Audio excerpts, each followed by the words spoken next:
শুভ সকাল আমার সকল বন্ধুদের। আশা করছি তোমরা সবাই খুব ভালো আছো।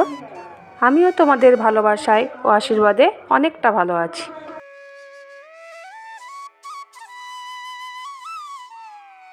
আরও একটা নতুন ভিডিওতে তোমাদের সবাইকে স্বাগত। তো আজকে দিন হচ্ছে শুক্রবার দিন, আর এখন বাজছে সকাল 7টা। এখন থেকে আমি আমার ব্লগটা শুরু করলাম। স্কিপ না করে পুরো ব্লগটা দেখার অনুরোধ রইল।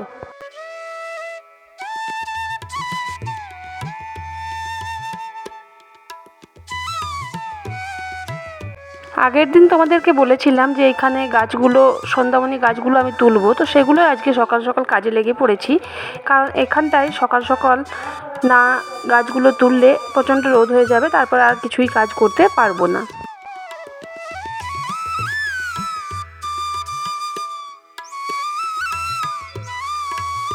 মায়ের ব্ল্যাঙ্কেটটা কেচে শুকিয়ে একেবারে রেখে দিয়েছিলাম, তো ভাবলাম এখন সময় আছে তো মায়ের ব্ল্যাঙ্কেটটা একেবারেই রেখে দিই, নাহলে বাইরে যখন থাকবে তো একেবারে ধুলো ময়লা নোংরা লেগে যাবে আর আবার কাচতে হবে। তো সেজন্য মায়ের ব্ল্যাঙ্কেটটা একেবারেই আমি আলমারির মধ্যে তুলে রাখলাম।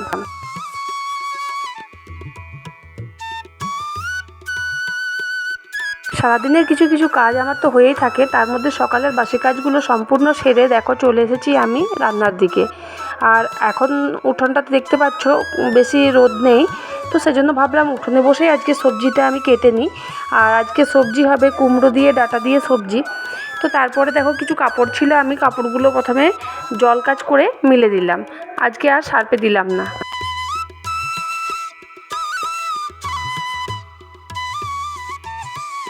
সবাইকে দিয়ে দিয়েছি জলখাবার, আর আমিও জলখাবার খেয়ে নিয়ে একেবারে রান্নাঘরে ঢুকে পড়েছি।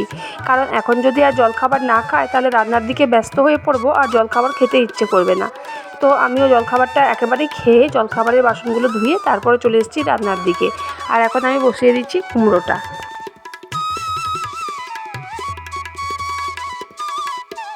আর হ্যাঁ বন্ধুরা, তোমাদেরকে একটা জিনিস আমি বলে দিই, আজকে যে আমি ভয়েস যখন দিচ্ছি আমি ভিডিওটাতে, তখন কিন্তু প্রচুর পরিমাণে আওয়াজ আসছে। কারণ পাশের বাড়িতেই ওরা বক্স মাইক লাগিয়ে কি সব গান হচ্ছে ওদের মধ্যে। তো সেটা আমি দরজা জানলা বন্ধ করে ভয়েস দিচ্ছি, কিন্তু তাও আওয়াজটা কিছুতেই বন্ধ হচ্ছে না, আসছে। তো একটু ম্যানেজ করে ভিডিওটা দেখে নিও তোমরা। তোমরা সবাই ভাববে আমি কুমড়োর সবজিটা তো চাপালাম, তেল দিলাম না কেন। তো তেল না দিয়েই আমি নুন দিয়ে দিয়েছি, চিনি দিয়েছি, আর দিয়ে দেব কতগুলো কাঁচা লঙ্কা কেটে। তো জলটাও দিয়ে আমি প্রথমে সেদ্ধ করতে দিয়ে দিয়েছি কুমড়োটা। তারপর দেখো আমার আজকে রান্নাটা হয়ে গেল। অত রান্না হয়ে গেল তো রান্নার বাসনগুলো ফেলে রেখে কী লাভ। তো সেই জন্য আমি ভাবলাম যে আজকে এই যে রান্নাঘরেই বাসনগুলো ধুয়ে নিই। আর ওদের মধ্যে আর বাড়ি দিকে গেলাম না, তো সামনের দিকেই এই বেসিনটার মধ্যে বাসনগুলো সব ধুয়ে নিয়ে এলাম। আর যেহেতু কম বাসন ছিল তাই ধোয়া হয়ে গেল।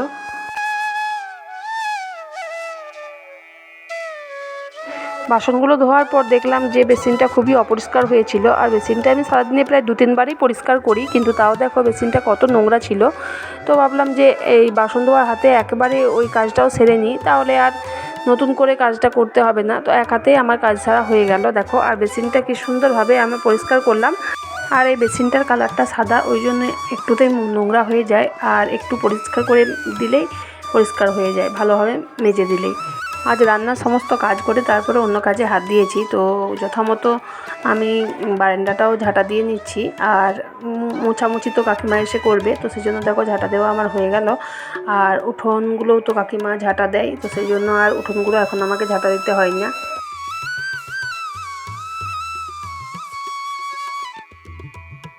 তো এবার রান্নার ব্যাপারটা বলে দিই চলো।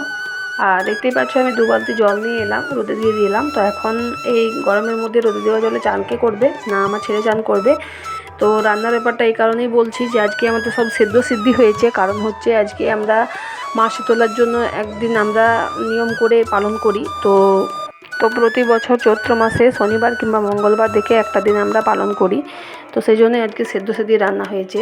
আর রান্নার মধ্যে হয়েছে কুমড়ো দিয়ে ডাঁটা দিয়ে সবজি, আলু সেদ্ধ, পটল সেদ্ধ, ডাল, চাটনি, আর আছে দই। তো খাওয়া দাওয়া কমপ্লিট করে এবার সব বাইরে রোদে যে সকল জিনিসপত্রগুলো রাখা ছিল সব ভেতরে ঢুকিয়ে দিলাম। কারণ এই রোদের মধ্যে যদি প্লাস্টিকের বালতিগুলো থাকে তাহলে ফেটে যাবে। আর জামা কাপড়গুলো যেগুলো শুকিয়ে গেছে সেগুলো একটু তুলে রেখে দিলাম। বেশি রোদ পেলে জামা কাপড়ের রঙও নষ্ট হয়ে যায়, তো এই গ্রীষ্মের দিনে তো বেশি রোদ জামা কাপড়ে দিতেও নেই, একটু ভিজে থাকলেও সেগুলো ছাওয়াতে মেলে দিতে হয়। তো সেই জন্য আমি জামা কাপড়গুলো সব তুলে নেব, আর বাড়ির দিকে যে কাপড়গুলো আছে সেগুলোও তুলে নেব। তো গরমে এদিকটাতে এসে আমার প্রচণ্ড ঘাম হচ্ছিলো, তো ভাবলাম যে একটু জলটাতে মুখটা ধুয়ে নিই। আর এইদিকে যে ট্যাঙ্কির জলটা আছে সেটা একেবারেই ঠান্ডা, যেহেতু ছাওয়াতে থাকে, আর আমাদের ওই সামনের দিকে ট্যাঙ্কির জলটা প্রচণ্ড গরম হয়ে যায়, তো সেজন্য আর মুখে নিতে পারা যায় না ওইটা। তো বিকেলের দিকে একটু চুলটা দেখো আঁচড়াতে পারিনি। আর ওই যে পালনটা করছি সেখানে আমাদের নিয়মটা আছে যে চুল ছাড়াতে পাবো না, তো জামা কাপড় কাচতে পাবো না, তেল মাখতে পাবো না, সাবান মাখতে পাবো না, সিঁদুর পরতে পাবো না। তো একদিন ওই নিয়মটা ভালোভাবেই পালন করি, সেই জন্য চুলটা একটু বেঁধে উপরে তুলে রাখলাম। একেবারে সন্ধ্যের দিকে একটু ভাবলাম যে দই বসাবো, তো দইটার জন্য একটু ক্যারামেল করলাম, আর ক্যারামেলের মধ্যে একটু দুধ দিয়ে দিলাম। তো দেখি হয় কি না, চেষ্টা করছি আর কি, হলে ভালো, না হলে ওটাই খেয়ে নেওয়া হবে। তো সেটা করার পর আমি খাবারটা করে নেব। খাবারে হবে রুটি, আর আজকেও সেদ্ধ ডাল। তো মুসুর দিয়ে, আলু দিয়ে, টমেটো দিয়ে সব দিয়ে একটা সেদ্ধ ডাল করব। তো কেমন হবে জানি না, তবে আজকে যে রান্নাটা হয়েছিল খেতে ভালোই লাগলো, সবাই মন ভরে খাবারটাও খেয়েছে আজকে। তো সেদ্ধ যেদিন রান্না হয় সেদিন খেতে সত্যি খুব ভালো লাগে। তো আমার দেখো দুধ জাল দেওয়া হয়ে গেছে, আর আমি গ্লাসের মধ্যে দিয়ে দিলাম। তো গ্লাসের মধ্যে দিলাম কারণ বাটি পাওয়া গেল না, সেই জন্য গ্লাসের মধ্যে দিয়ে দিলাম। তো আমার দই তৈরি করার প্রসেস শুরু। তারপরে আমি চলে এসেছি রান্নাঘরে, যে বাসনপত্রগুলো ছিল সেগুলো একটু গুছিয়ে রেখে দিতে।